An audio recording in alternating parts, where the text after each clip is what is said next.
Bobby Lee, and this is the Bobby Lee Show.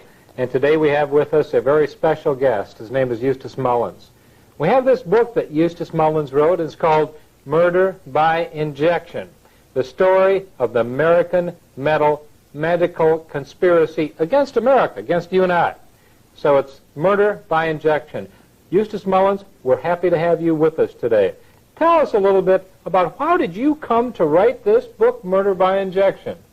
Well, I had been working for almost a half a century on the various monopolies, the legal monopoly, the banking monopoly, the secret government monopoly of the world. And I realized that all of these monopolies interacted, and about the same group of elitists, the world order people, were in each one. But I had not paid much attention to the medical profession. I thought, well, these are doctors who are curing people. They work in the hospital long hours, you know, and they're probably a public asset. And I thought that simply because I hadn't had any contact with them, fortunately for me. And other people who have had contact with them had a different view. Either they were furious, or they were disgusted, or they were dead. And so this was the status of the people who employed the medical profession in the United States, the average American citizen. And the doctors, during this period, as part of the drug trust and the medical monopoly, had various instruments furnished to them by the other monopolies. For instance, the oil monopoly of John D. Rockefeller at Standard Oil had gone into the petrochemical business, and through extensive research they had developed certain medications which they called wonder drugs, and the public, as they took these drugs, they would wonder what was going to happen to them. That's why they were wonder drugs. Others were called miracle drugs. They were called miracle drugs because if you took them and you survived, it was really a miracle. So this was the contribution of the monopolists to the medical monopoly. And the only thing that these drugs had in common was that they were enormously expensive. Now, in contrast, most of nature's remedies are enormously inexpensive. They're available, they're abundant, they're cheap, which means that the medical monopoly did not want you to use any of these medications. They wanted the greatest achievement of the modern drug trust was the invention of the $1,000 pill. They have now they have one pill which costs $1,000, which you use in cancer and various things. And nature, unfortunately, has never learned how to make a $1,000 pill. So obviously, nature is no good as far as the medical monopoly is concerned. Well, tell us a little bit, just before we get into that also, there's a difference between homeopathic medicine and allopathic, and that's part of what we're discussing also. Tell us a little bit about that, if you would, Eustace Mullins. Well, what you're talking about is a historic situation. In the 19th century, most Americans thrived on what is called homeopathic medicine, which is mostly naturopathic remedies available through nature in abundance at low cost. Well, the medical monopoly, which was formed in 1847 as the American Medical Association, they didn't like this. They thought, how are doctors going to get rich, and how are we going to control the people through the medical monopoly when they can go to these homeopathic people and get these remedies at very low cost? So the first plank of the AMA was, we will never allow any homeopathic physician to become a member of the AMA, and they never have. So, but the AMA was still in a minority. So around the turn of the century, John D. Rockefeller realized there were great potentialities of profit in the medical industry, and so he took over the medical profession. Now you say, how could anybody take over the medical profession? Well, first you have to have a lot of money, and second you have a lot of power. Well, he had both, and he did. So he revamped the entire medical system of treatment of the people of the United States, which had been homeopathic. He switched it over to allopathic medicine, which is a different type of practice, originating in Germany. And the great attraction of allopathic medicine is it relies on radical surgery. I mean, if you can't cure it, cut it off. And the heavy use of drugs, because when you're having your limbs cut off, you need a lot of drugs because it's very disturbing. And lengthy hospital stays, none of which are features of homeopathic medicine. It's entirely the reverse. So by taking over the medical industry in 1910, through studies which he made through the Carnegie Foundation, John D. Rockefeller emerged as the kingpin of the medical monopoly in the United States. And he now presided over an allopathic system of medicine controlled through every legislature by accreditation of hospitals, control of physicians, control of medications, and which is essentially what we have today.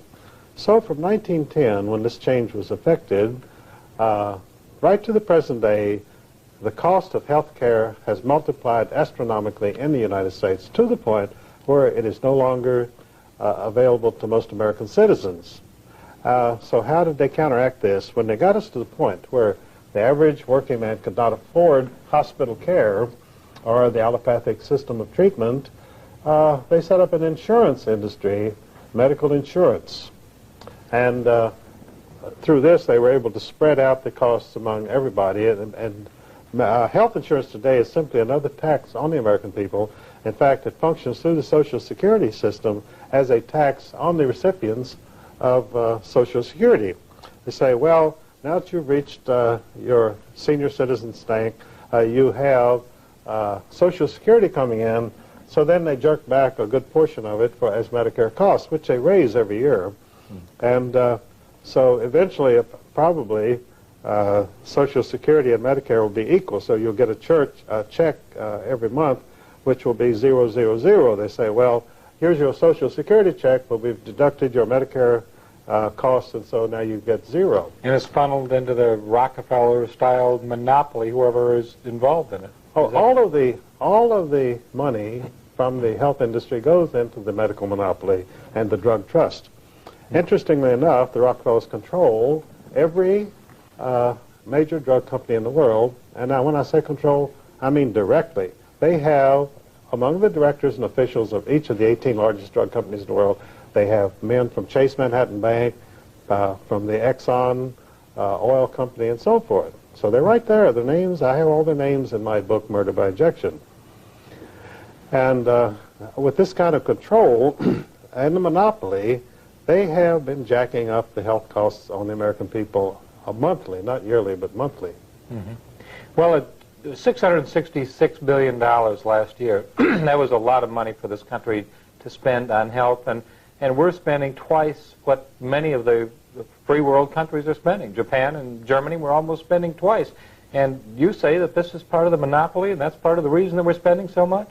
Well, actually, we're not spending it. The money is being stolen. Mm-hmm. The Washington Post carried a story not long ago in which they pointed out that the hospitals and the AMA physicians, and I'm not talking about quacks or cranks or fly-by-night people, I'm talking about the medical establishment, is stealing directly $77 billion a year in health costs from the American people.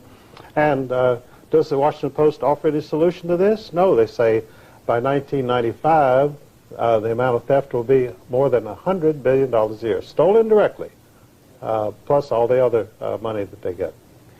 That's, ladies and gentlemen, that's why we're $4 trillion in debt. That's part of it anyway. So let's talk about the Hippocratic Oath, or maybe the Hypocrite's Oath, and Galen and Dr. Robert Mendelsohn. But what about the profits of cancer? Let's go into that, Eustace. How has cancer become profitable for people? Well, you see, the medical industry, just like any other industry, they go for the big-ticket item, and cancer is a big-ticket item. I think the average cost of treating cancer is $120,000. And the interesting thing about it is when you go to a doctor and he says, oh, you have cancer, and he says, I really can't do anything for you, but I'm going to give you a lot of treatment. It's going to cost you a lot of money and a lot of pain. Your hair is going to fall out. You're going to wish you were dead, and sooner or later you will be. But meanwhile, we'll get all your money. This is called cancer treatment in the United States. How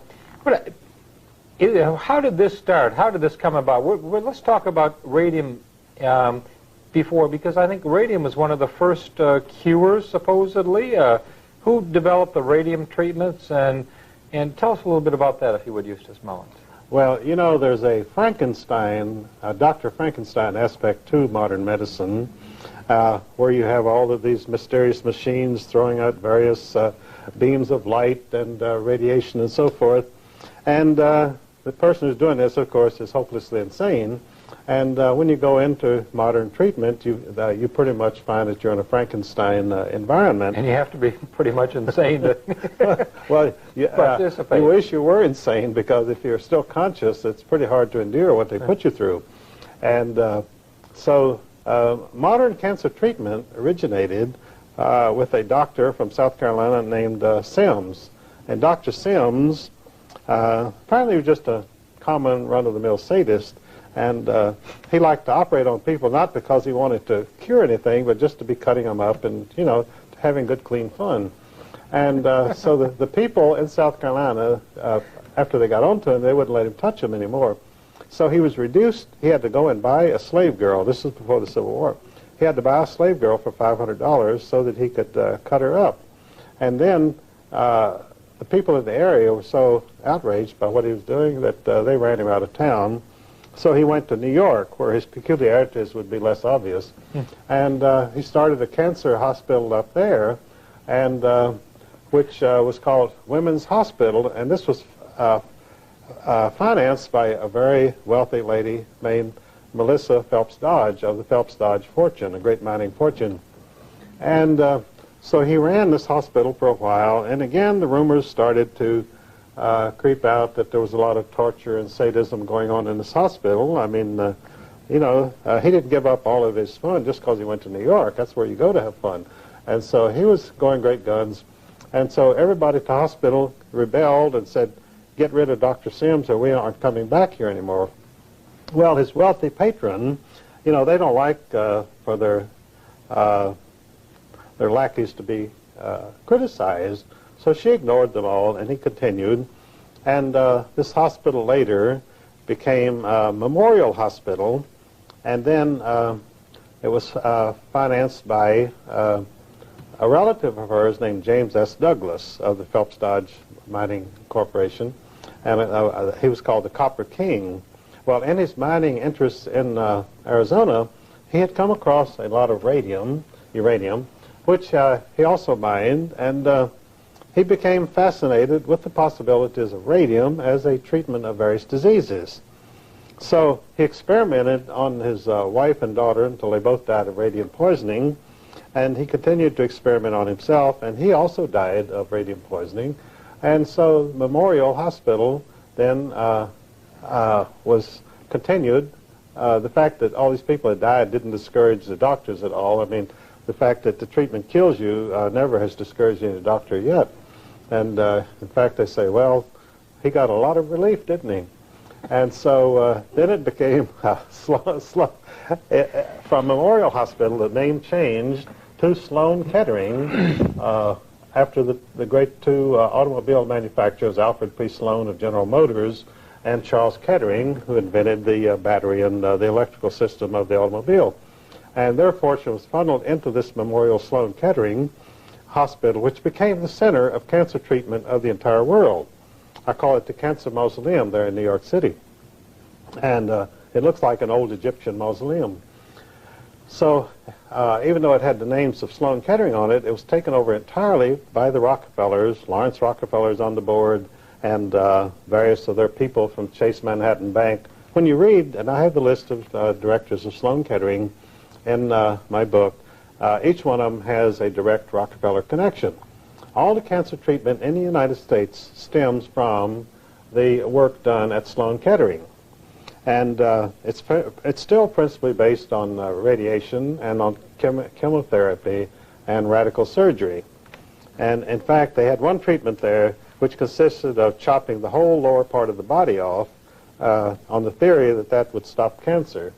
Well, everyone they tried this treatment on died, so Well, to stop cancer, right? Well, they say the operation was successful, but the patient died. That's modern medicine. And like I say, you lose a few and you win a few. Anyway, Sloan Kettering is the great cancer hospital, and the fact that it goes back to this lunatic named Dr. Sims doesn't bother them one bit. Well, tell us a little bit about the difference today. What is chemotherapy, and can chemotherapy be helpful under certain circumstances? Well, the theory behind all cancer treatment of the medical monopoly and the drug trust is that you destroy the offending cell. A cancer cell is a cell which supposedly has run amok and begins to grow wildly throughout the body, and it shuts off normal cells and kills them, and that's how you die of cancer. Well, this approach, which is strictly allopathic, says you've got to destroy that offending cell first through radiation, and you burn it out, which means you burn up everything around it also, but that doesn't discourage anybody. And secondly, through chemotherapy, you find some very strong chemical which can be injected into the body. It'll go right to the offending cell and destroy it, and of course it also destroys everything around it. Now, the homeopathic cure for cancer is restore the immune system. In other words, the body can control cancer through its own native resources, its inner resources of isolating the offending cells and then destroying them or letting them starve. But actually, all allopathic remedies for cancer actually encourage the cancer. For instance, they always make exploratory surgery. Well, in cancer, once you cut anywhere in the flesh, the cancer will go throughout the entire body. The cancer cells just say, boy, what an opportunity. We can go everywhere now through this surgery, and so they do. So that's why they say in cancer treatment, oh, they opened him up and looked at him and said it's hopeless and sewed him back up. And that's exactly what happens, because once you cut into a cancer patient, he's gone anyway. So one of the great causes of the spread of cancer in the United States is our exposure to carcinogenic systems, mainly chemicals and pollutions in the air. So the allopathic system, the Rockefeller system of controlling cancer, once you have introduced carcinogenic substances into the system and you begin to have cancer, then their solution is to introduce even more carcinogenic substances into the system, which they call chemotherapy. And of course the patients die there too. And the great illustration of the success of chemotherapy was a very famous Senator Hubert Humphrey, who had been vice president, and he developed bladder cancer. And so they treated him for about a year and a half, and they said, what a great success it is that we're having with Senator Humphrey with chemotherapy. So then Hubert Humphrey finally was interviewed, and he said, chemotherapy is living death, and he died. So that's the only real illustration they ever had of the success of chemotherapy. And he denounced it. He had breath enough to denounce it before he died, because he had really been through misery like no human being should ever be subjected to. But not only do you have carcinogenic substances and pollution, but you also, a lot of the spread of cancer is due to the fluoridation of the water in our public supplies, which of course was done through the Chase Manhattan Bank and the Alco Aluminum Trust. And not many Americans realize that the water systems of our major cities were fluoridated in the 1950s because the head of the Public Health Service was Oscar Ewing, a former chairman of the Democratic National Commission, who was then giving a high-paying job in Washington, a federal security agency under which the Department of Health and Human Services functioned. And he had been a former attorney for the Aluminum Corporation of America, and they had this problem of disposing of the sodium fluoride, a byproduct of the manufacture of aluminum. It was very expensive. It was probably the most dangerous toxic substance known in the United States. And so they said, we've got to dispose of this somehow less expensively. And someone came up with the notion, and I call it a notion because there's never been any evidence for it, that if you put sodium fluoride in the water and a child under the age of 8 drank it, he would never have any cavities. So we got to do anything to help the little children, so they fluoridated all of the water of our cities. But then a congressman named Adolph Miller went on the floor of Congress March 27, 1952, and he gave a different story. He said there are no studies which show that sodium fluoride does anything for anybody, but he said I did find that Oscar Ewing received a $775,000 bribe from the Aluminum Corporation of America to enforce sodium fluoride fluoridation of water in every major city in the United States. So you're drinking fluoridated water not because it helps your children's teeth, but because a federal official took a $775,000 bribe. This is the way things are done in Washington. Medicine is big business, right? Medicine is big business, and it pays well if you're in the right position at the right time. So Oscar Ewing took his bribe. He went to Chapel Hill, North Carolina, and he developed one of the biggest office complexes in the South, which is now filled with government offices since he was head of the Democratic National Commission. It's called the Triangle Research Corporation, and it made him and his family wealthy beyond their wildest dreams. That $775,000 was parlayed into a $50 million research center, owned entirely by the recipient of this bribe. So he got the research center, and we got the fluoridation.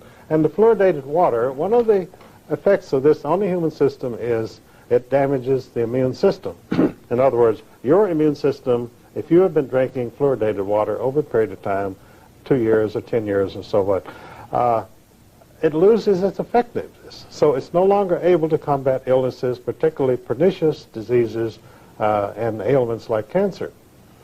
And AIDS also stems directly from the fluoridated water. Most of your AIDS victims came from large cities which had been the first to fluoridate their water.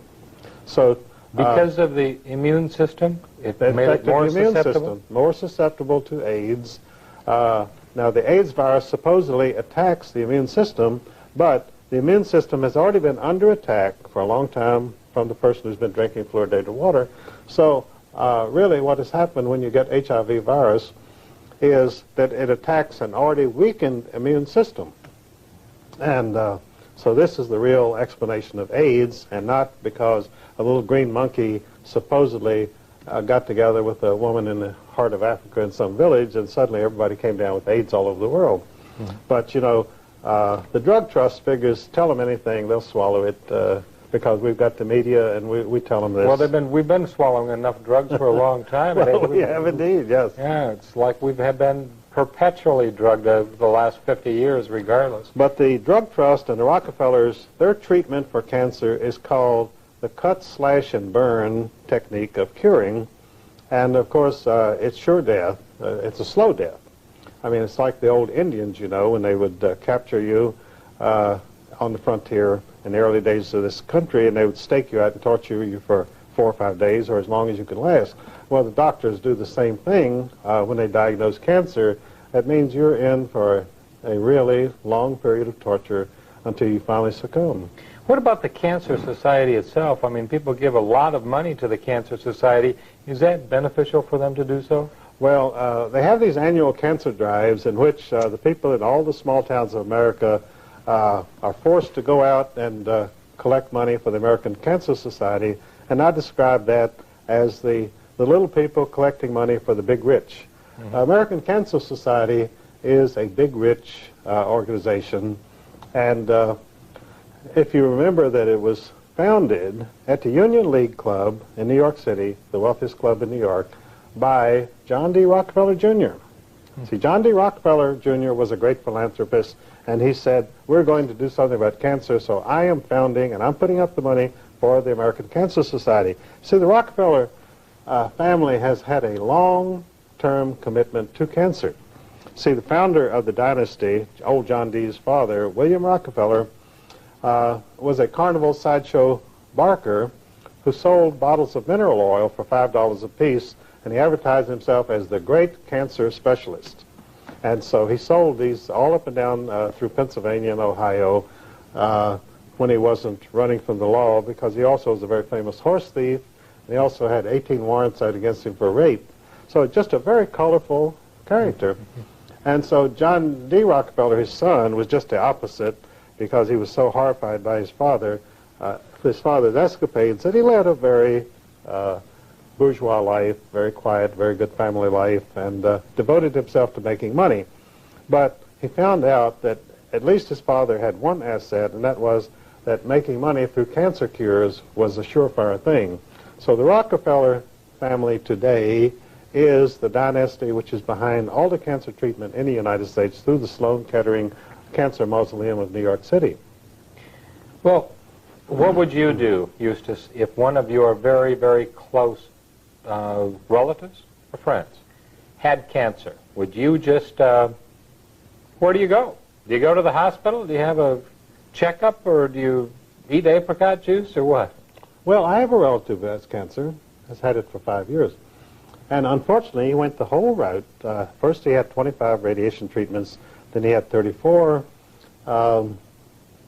chemotherapy treatments, and, and the cancer spread to his bones, because none of these things do anything to stop the cancer. It causes you a lot of misery, but it doesn't really affect the cancer. So he's had quite a difficult time of it. Do you mean to tell me that chemotherapy really doesn't help, or can it help, or can't? I mean, is there any way? I mean, what about what about surgery? And you're saying that there's no way. Cancer, I mean, if you cut the area that's cancerous out, doesn't it have a stopping action? Or? Well, you'll see feature stories in the press constantly where some individual somewhere, they found somebody who did have cancer and who had this treatment, and so now they proudly announce the cancer is in total remission.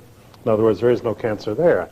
And unfortunately, this is what the medical monopoly itself calls anecdotal medicine.